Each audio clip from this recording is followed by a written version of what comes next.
¿Existe la filosofía latinoamericana? Un pensamiento periférico es un pensamiento situado.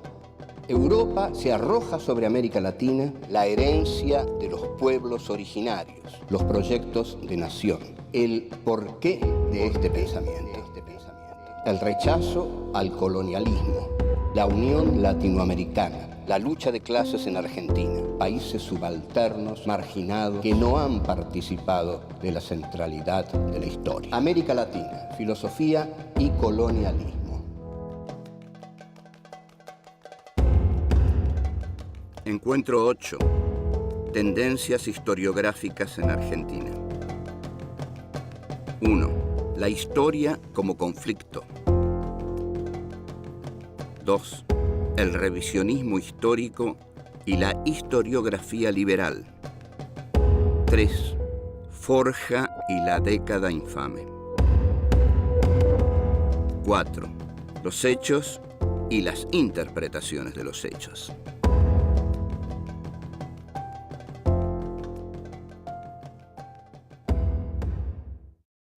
Este es nuestro encuentro número 8 de Filosofía Aquí y Ahora en su cuarta temporada.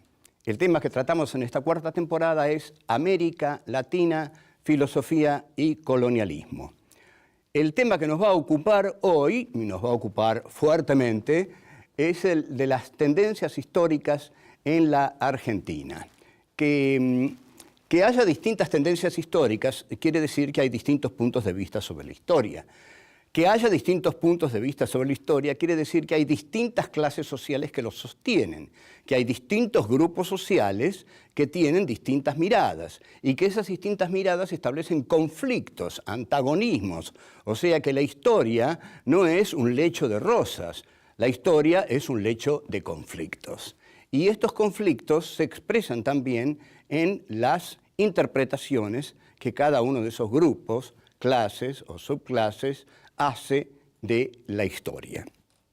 Uno de los grupos que comienza por diferenciarse de la trasnochada ya historiografía liberal que había escrito el general Mitre o que después siguió Ricardo Rojas, que José Ingenieros también escribe, y bueno, la cumbre es el Facundo Sarmientino, es la de la escuela revisionista que nace a partir del golpe de Uriburu en 1930. El golpe de Uriburu es un golpe que se identifica con el fascismo europeo. Este Uriburu era un general de pocas luces, lo que quizás es una redundancia, pero bueno, hay algunos con más luces, pero Uriburu muchas no tenía. Entonces, como no tenía muchas, le pide a Leopoldo Lugones que le redacte la proclama revolucionaria. Leopoldo Lugones ya venía hablando de los golpes de Estado en Ayacucho, cuando se festeja el centenario de la batalla de Ayacucho, la batalla en la cual Antonio José de Sucre derrota definitivamente al poder español en América. Entonces, 100 años después, en Lima, Perú, se festeja el centenario de la batalla de Ayacucho. Ahí Leopoldo Lugones lanza un famoso discurso en el cual dice: ha sonado otra vez, para bien del mundo, la hora de la espada. Lugones era un gran orador, Lugones era un gran charlataneador y tenía una enorme facilidad de palabra y de construcción de conceptos que respondían a la época en que se estaba viviendo. Entonces, en el discurso dice: así como la espada hizo lo único enteramente logrado que tenemos hasta ahora, es decir, la independencia, ahora es necesario que la espada vuelva a instaurar la jerarquía, palabra bien de la derecha, la jerarquía indispensable que la democracia ha malogrado hasta hoy, y la democracia para Lugones se opone a toda jerarquía. Lógico, la democracia no establece jerarquías, pero para un fascista, para un tipo de la derecha, tiene que haber jerarquías.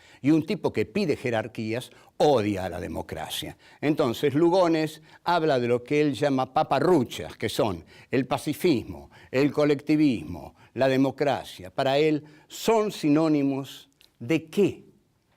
De la vacante que el jefe predestinado está dejando y que tiene que ser ocupada. Hay un jefe predestinado a ocupar el lugar que la democracia no puede ocupar. Ese jefe predestinado que anuncia Leopoldo Lugones es José Félix Uriburu, y dice que el jefe predestinado, basándose en Nietzsche, un poco Lugones, a quien habría ojeado un poco, manda no por la ley, manda por ser el mejor, por derecho de ser el mejor. Es decir, se basa en esto, en la concepción que Nietzsche tiene de la aristocracia griega. Son los mejores, los veraces, los que deben gobernar. O sea, la ley se confunde con la voluntad del hombre predestinado. Hay un hombre predestinado a gobernar y ese hombre, la voluntad de ese hombre es la ley. Fíjense qué peligroso que es esto. Entonces, el Übermensch, el superhombre nietzscheano, es el que da fundamento a estas ideas lugonianas. En síntesis, el pensamiento fascista es un pensamiento que se basa siempre en una casta privilegiada, cuyo privilegio para gobernar consiste ante todo en la aristocraticidad de su espíritu. Son aristócratas espirituales que de su boca sale la verdad y establecen un jefe, y ese jefe establece la ley, y la ley es la expresión de la voluntad del jefe. No hay parlamento, no hay nada, todas esas son paparruchas. Hay un solo lugar del que surge la ley, de la voluntad del jefe. Esto es fascismo 100%.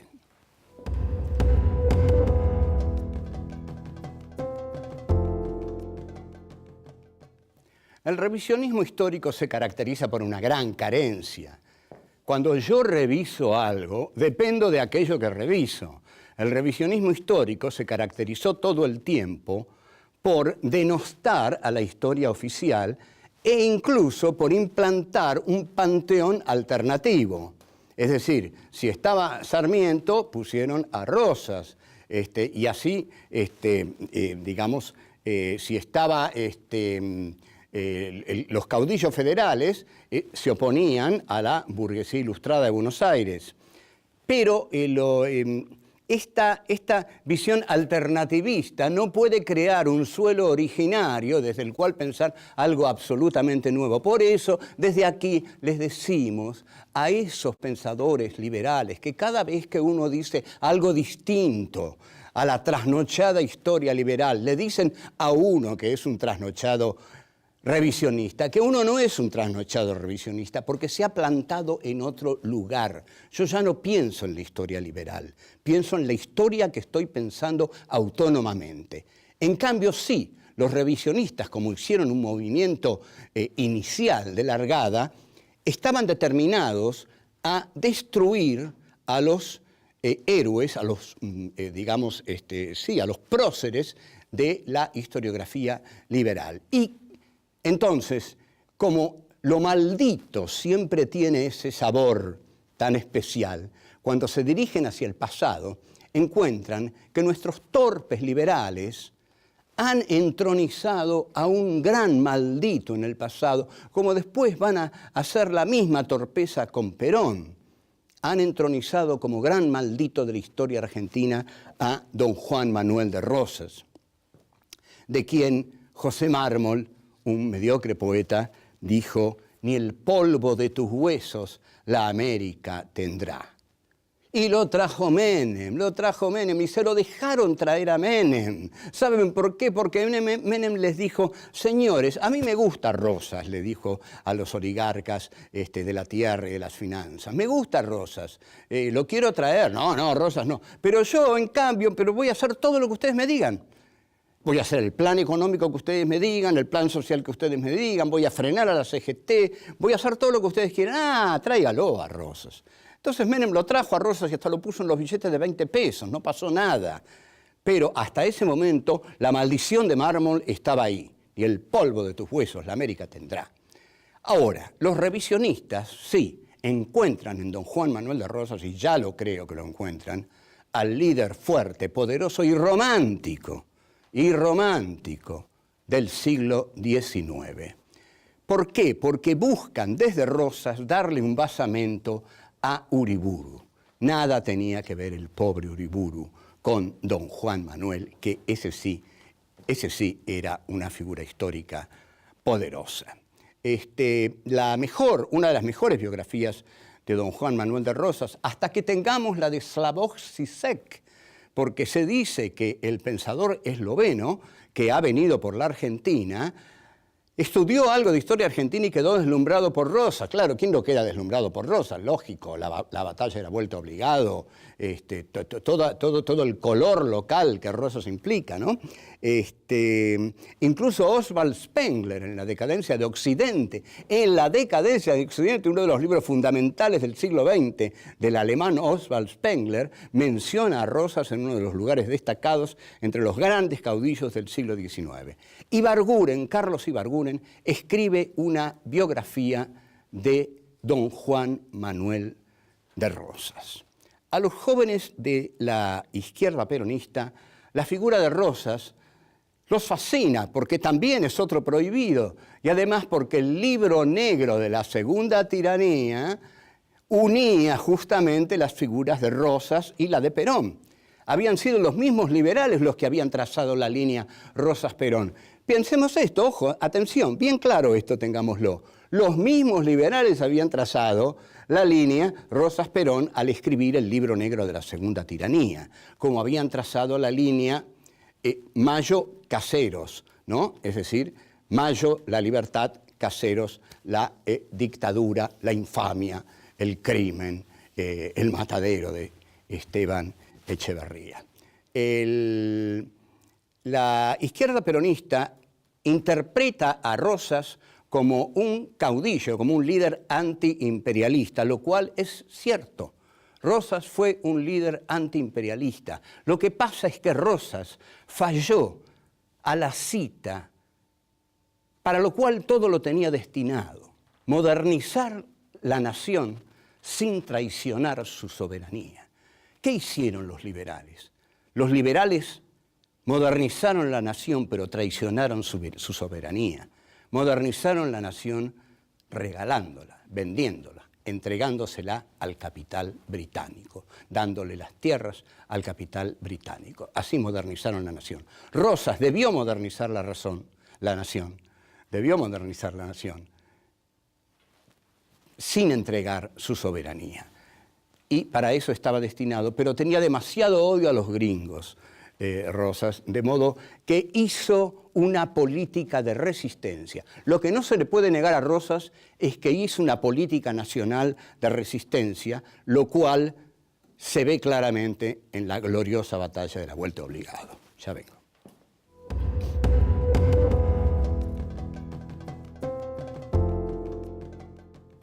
El gobierno de Uriburu dura muy poco porque la oligarquía argentina no quería tener tratos con los gobiernos fascistas europeos porque era liberal a la británica. Siempre los tratos de la oligarquía fueron con Gran Bretaña. En consecuencia, Uriburu dura muy poco y muere a los 2 años en París, cómodamente en la cama, mientras Severino Di Giovanni muere fusilado en una penitenciaría gritando «Viva la anarquía», y el general Uriburu muere muy cómodamente en su cama, y Crítica titula «Hoy en París». Con eso alcanzó para que todo el mundo se enterara. Bien, muere Uriburu, pero ya estaba muerto el uriburismo, el fascismo. Lugones estaba en una depresión tremenda que lo llevaría al suicidio, también por causas de amor, y asume un general, ¿cómo describirlo? Gordito, siempre simpático, que decía todo el tiempo chis. Como decía chis, salía siempre sonriendo en todas las fotografías. Uno tiene que decir chis o whisky. Osvaldo Bayer dice anarquía. Bien. Pero viene la crisis del 29 y la Argentina se va a los caños, señores. Esa Argentina granero del mundo que tanto festeja la oligarquía agraria argentina con tanto orgullo. La generación del 80, hicimos un gran país, los ganados y las mieses, se va a los caños porque la crisis del 29 hace cambiar los términos de intercambio.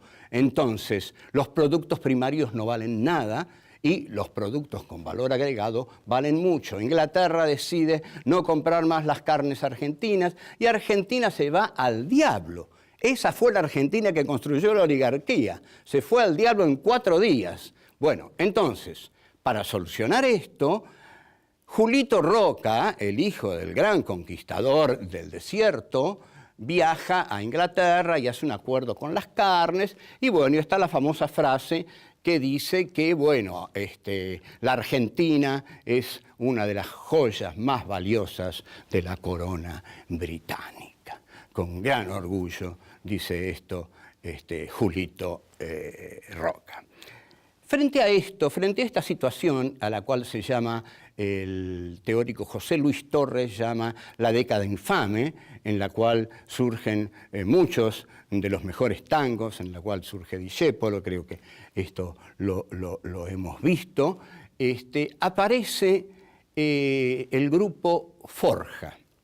El grupo Forja, que es un grupo formado por jóvenes radicales, que son radicales antipersonalistas, porque el radicalismo se dividía en radicales personalistas, que eran irigoyenistas, y antipersonalistas, que eran alvearistas. Los antipersonalistas eran los radicales adictos al régimen, que perduraron.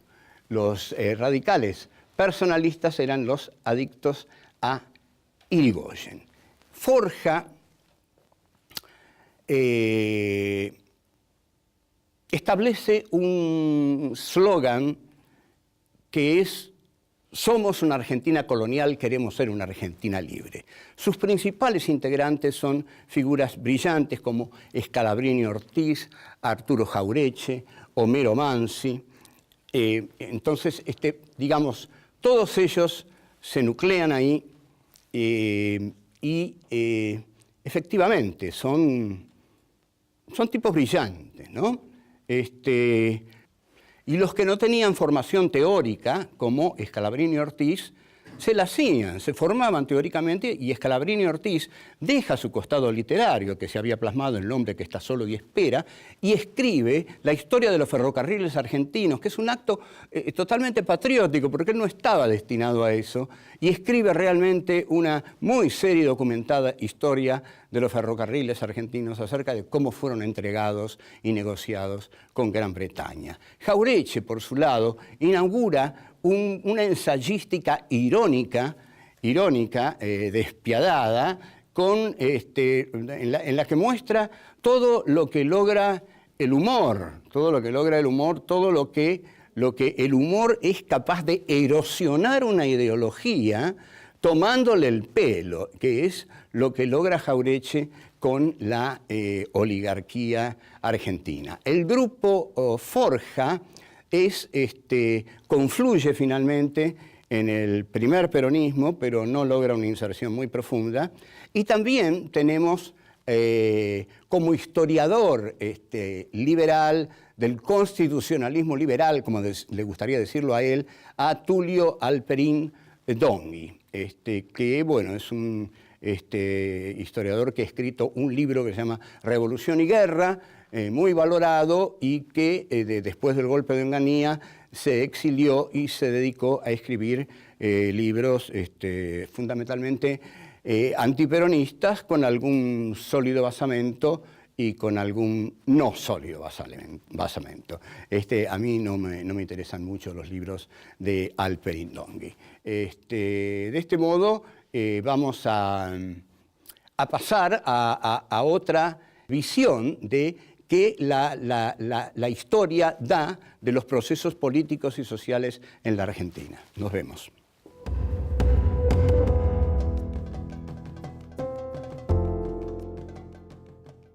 Estos ideólogos que se dedican a revisionar la historia, entre los más importantes figura Hernández Arregui.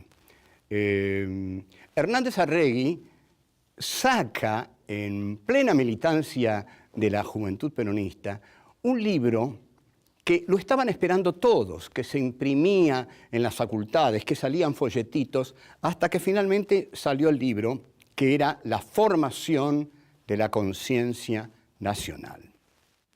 Lo leyeron todos, y era un libro en el cual Hernández Arregui mezclaba el marxismo con el peronismo.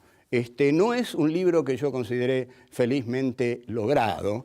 Incluso hay un pasaje sorprendente en el cual Hernández Arregui interpreta la llegada a la Argentina de Milton Eisenhower como la rendición de Milton Eisenhower. Es decir, Milton Eisenhower llega a la Argentina alrededor del 53 para verlo a Perón, y Hernández Arregui dice que Milton Eisenhower viene a rendirse.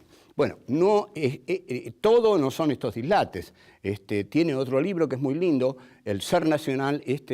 Es mejor, pero mejor que Hernández Arregui y con muy buena pluma, es el que mejor pluma tiene, es Jorge Abelardo Ramos. Yo he leído, siendo niño, Revolución y Contrarrevolución en la Argentina de Jorge Abelardo Ramos, y he disfrutado de ese libro como pocos, porque estaba bien incluido el marxismo, el trotskismo y la historia argentina. Y Ramos, la cosa era así. Es como si hubiera Ramos recorrido todas las librerías de Viejo, de Corrientes, y se hubiera comprado todos los libros, y con todos esos libros hizo Revolución y Contrarrevolución en la Argentina. Lo que hizo después Ramos, nosotros aquí lo vamos a olvidar. Ahora, Salvador Ferla, ese chapó. Salvador Ferla es un tipo purísimo. Tenía un kiosco Salvador Ferla, pero ustedes se dan cuenta. Don Salvador Ferla vivía porque tenía un kiosco donde vendía chicles, caramelos, chupetines, y escribió nada menos que Mártires y Verdugos, La Revolución de Valle, el libro que fue decisivo para los montoneros, junto con Operación Masacre de Rodolfo Walsh. Cuando los montoneros leyeron esos dos libros, decidieron empezar el operativo del secuestro y muerte del general Aramburu. Ahora, la historia no es, vamos a decirlo así, no es la historia. La historia ocurre, hay hechos, suceden hechos todo el tiempo, pero lo que son las interpretaciones de la historia.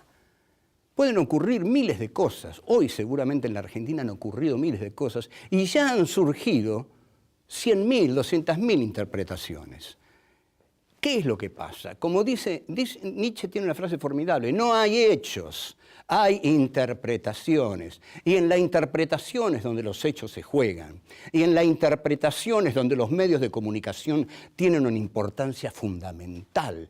Por eso el poder se desespera por tener el manejo de los medios, porque a través de los medios impone su interpretación de los hechos. Entonces, ¿qué es la verdad? La verdad no existe. La verdad es el poder para imponerla. Aquel que impone su visión de la realidad como la visión de la realidad, como la verdad, ese ha creado la verdad. Lo que hay que hacer es crear otra verdad que discuta a esta. Entonces, la realidad es un choque de verdades diferenciadas, es un conflicto fascinante de interpretaciones diferenciadas en la cual triunfa la que más poder tiene. Por eso, tanta importancia se da a los medios. Así, cada tendencia historiográfica en la Argentina es el esfuerzo lo más lúcido posible y lo más poderoso posible por imponer la verdad del grupo que impulsa esa tendencia historiográfica. Por eso hay distintas tendencias historiográficas, porque hay distintas interpretaciones de la realidad. La realidad no da la verdad. La verdad no la dan los hechos. La verdad es una lucha y por eso las distintas versiones historiográficas son versiones que cada grupo diferenciado, en antagonismo con otros grupos, da de la realidad. Por eso hay tantas versiones historiográficas. Bueno, chao, hasta luego.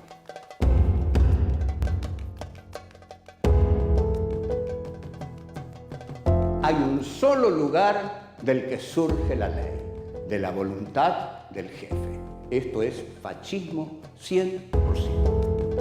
Inglaterra decide no comprar más las carnes argentinas y Argentina se va al diablo. Esa fue la Argentina que construyó la oligarquía.